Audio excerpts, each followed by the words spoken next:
Alright guys, back out here. Now that the 70's finally on the ground and off the trailer, we really got to get a look at this thing because we haven't really dug into it at all since we brought it home.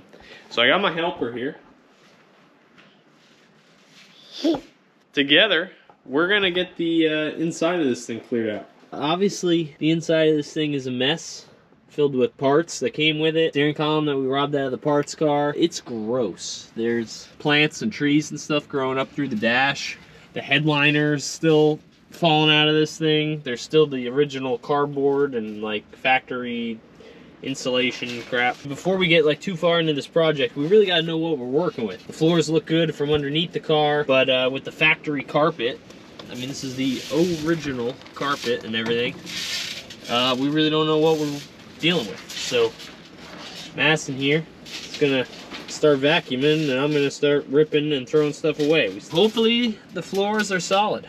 What do you think, Madison? Are they gonna be good? Oh, I hope you're right. Show them your gloves. See, we're protected. Let's get to it.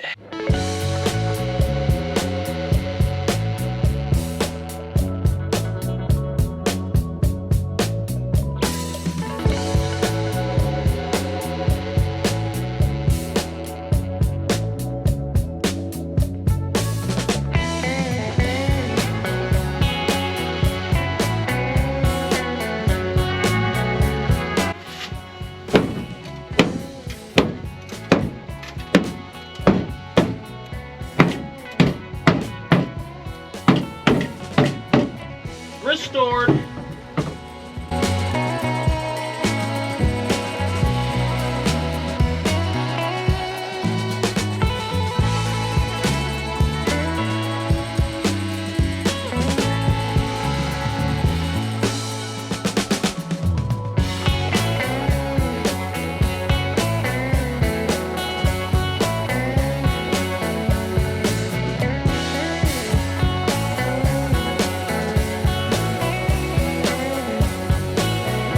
Alright guys, so it's been about a week since we cleaned the 70 out. I haven't really touched it since. I moved it.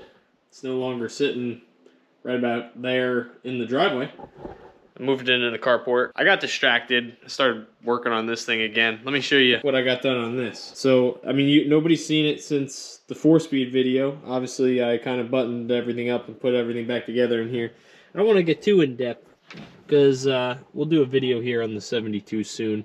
But I threw a tack in the car. Let's be honest, I was ripping it around and it probably winding that 327 way more than I should be winding it up.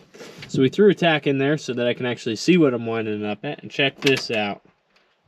Oh yeah, hopefully you can see that. We've got backlighting. All the gauges in the hood scoop are also lit up.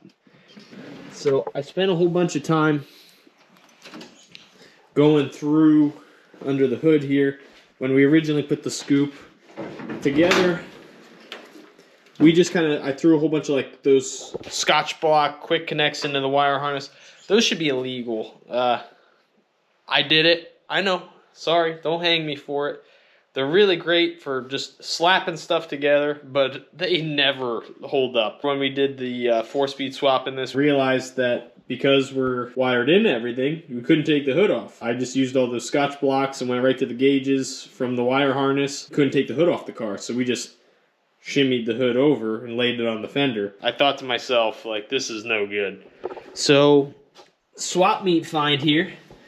Bought a bunch of these bad boys. These are like insulated connectors, you know, so now if we want to take the hood off, no big deal. We just, you know, undo that bad boy and off the hood goes. I loomed it all, so the loom will go up with the gauges and, you know, the bottom half of the connector will stay in the car. That's way cleaner than what I had going on. Now everything's properly cut and wired, you know. It's all soldered together, shrink wrapped, wire loomed. It's like nice. Show you what it looks like. Woo! Fancy. So I do want to get like some sort of like block off plate to put right behind the gauges in there so that they're not getting filled up with all sorts of crap when you're ripping this thing down the road. I also, this is a new addition too, I put that in there as like a brace because when you're going 100 miles an hour, this started to do some flapping at me. There's windshield wipers on it, they do nothing. I also threw in a license plate light. Put a new sending unit in this when we put the gas tank in, but the wiring for this car wasn't done. We just did it so that we had a gas tank and there was a sending unit in there, but it's a new sending unit. But we never wired it up. So I got wire and a connector and wired up the sending unit, so now our fuel gauge actually works, which is great because we've got big plans to go on a few road trips with this car in the spring, summertime. I'm actually hoping to have this car at Carlisle for maybe the GM National, just to go out there, hang out, rip around. So maybe you could catch me out there if you're out there. But at least now we won't run out of gas on the side of the highway and have to try and hitchhike our way wherever we're going. Let me show you where we're at with the 70. Got it out in the carport now. We threw this here door on it, and I promise you this door is garbage. So I only threw like a couple of the bolts in it because this thing is so, I don't know if you can see it on camera, but this thing's all sorts of hashed. It's filled with Bondo. It's cooked. The floors are mint in this car. Yeah, kind of a rare option for my Novas, because usually when I get them, the floors are cooked out of them. Floors in this particular car are great. That's one thing that it's got going for it. Actually, a lot of this in here looks fairly decent. The worst part of the whole floor pan is right where the kick panel comes together with the actual floor pan. Like, these are two pieces. It's got a little bit of rust happening at where the seam is.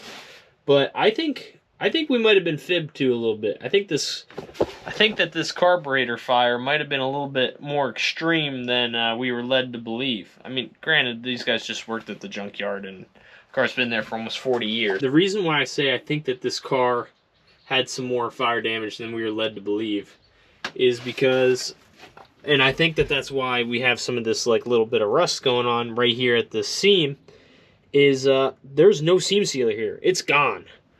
Like, there's a little bit here on the tunnel, but all this seam sealer is just gone. Doesn't exist. Same thing on this side. When you actually get up here and look under the dash, I mean, it's hard to tell because I'm in the dark in the carport here, but like the heater box was melted for the trans tunnel here, like totally melted. Oh, here, I think I have it.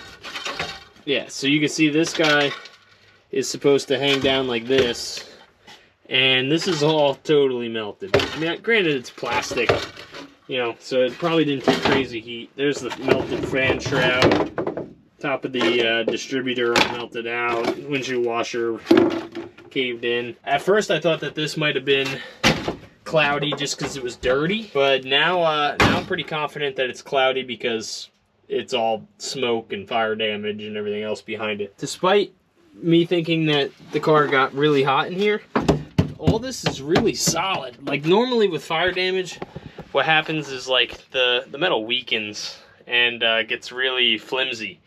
It doesn't feel like any of it's flimsy. It all feels really good. The actual like case for this was all melted and droopy, and both of the sun visors, they're all cooked.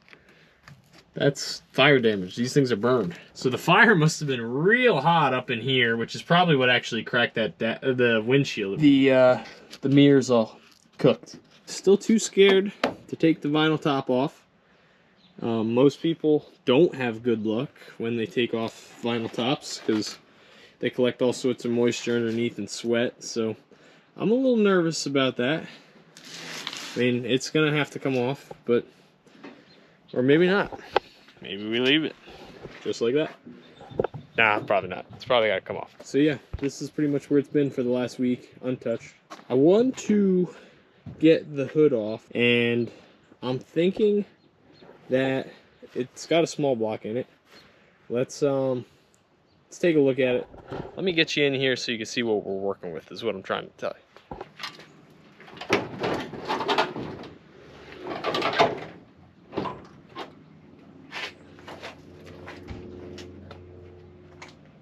So now you can get a good look at what we're working with here. So obviously it's the original 307. We were told the car got scrapped due to an engine fire. Very clear engine fire. You can see that the carburetor is all sorts of cooked. She's melted and super locked up. Everything's, I guess, yeah. Anyway, you saw the lid to the distributor, but the, you know, this is what's left of it. Oh, now there's even less left of it. Coil's still in here. We tried vacuuming all this out. One thing to be concerned about here with this motor, which is, you know, for the most part, really complete, is valve covers are off of it, which is concerning because obviously it's been sitting for a very, very long time. It seems like it was a pretty nice car when it caught fire. I am curious to know if this thing is savable. Maybe we can get her to come around. I haven't done anything with it. Obviously, it's a little bit crusty in here, but that all could just be from moisture from this thing sitting exposed. I mean, it's not terrible. It's not super terrible. The battery cables are still hooked up to the starter. Maybe she'll be a runner. So let's start with, you know, the basics. Try and throw a wrench on the front of it and see if it'll spin over. Maybe it will, maybe it won't. Then we'll devise a plan of attack from there. Oh, those are nice, lady. That's my junkie car. Let's see what we got. Okay, well, we're tightening the bolt. Nothing's moved yet. I mean, it keeps tightening, but the motor's not rolling. Okay. Now we're not doing nothing. Well, this is nothing to get worried about yet. Alright, the motor's not rolling over. But, you know, this motor has been sitting forever. So it's possible it built up a little, you know, ridge at the rings in the cylinders. So it might be okay. We might be able to get her to come around. How about we check the oil? We haven't done that.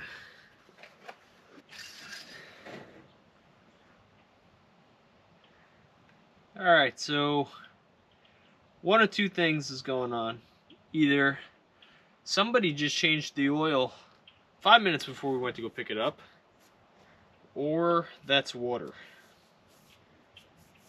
and oil. Maybe let's pull a spark plug out and see what we can see there. The only reason that I'm going for these spark plugs is because they're the easiest ones to get you in here for. Come on now. You can see all the spark plug wires are totally cooked. Every single one of them dangling underneath the car. Okay, ouch, smashed my fingers. Alright, she's coming around.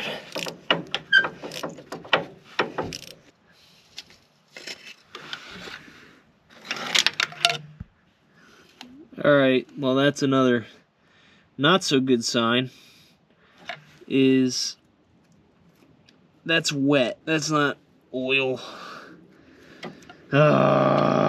You kidding me? I thought maybe we'd get lucky just because, you know, there was a hood on the motor, despite the valve covers being off of it. So there was like a 50% chance that this would not have a million gallons of water in it. What does this one tell us?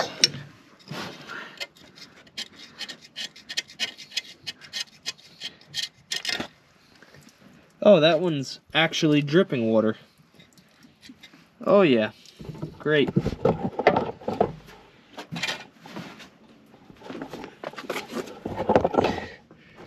That's my motor that just puked water.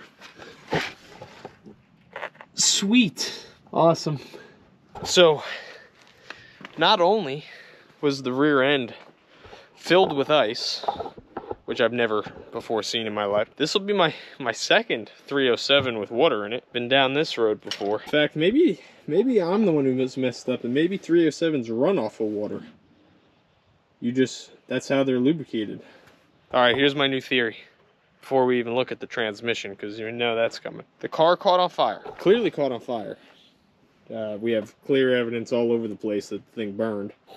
car caught on fire, and then they pushed it into a lake to put it out, because that's the only thing I can understand. Maybe I'd understand a little bit of water in the motor, you know, maybe they use the hose to put it out, okay, but the rear end, get the heck out of here. I'm sure at this rate that the trans is filled with water too, but you know, the trans may be a buildable core.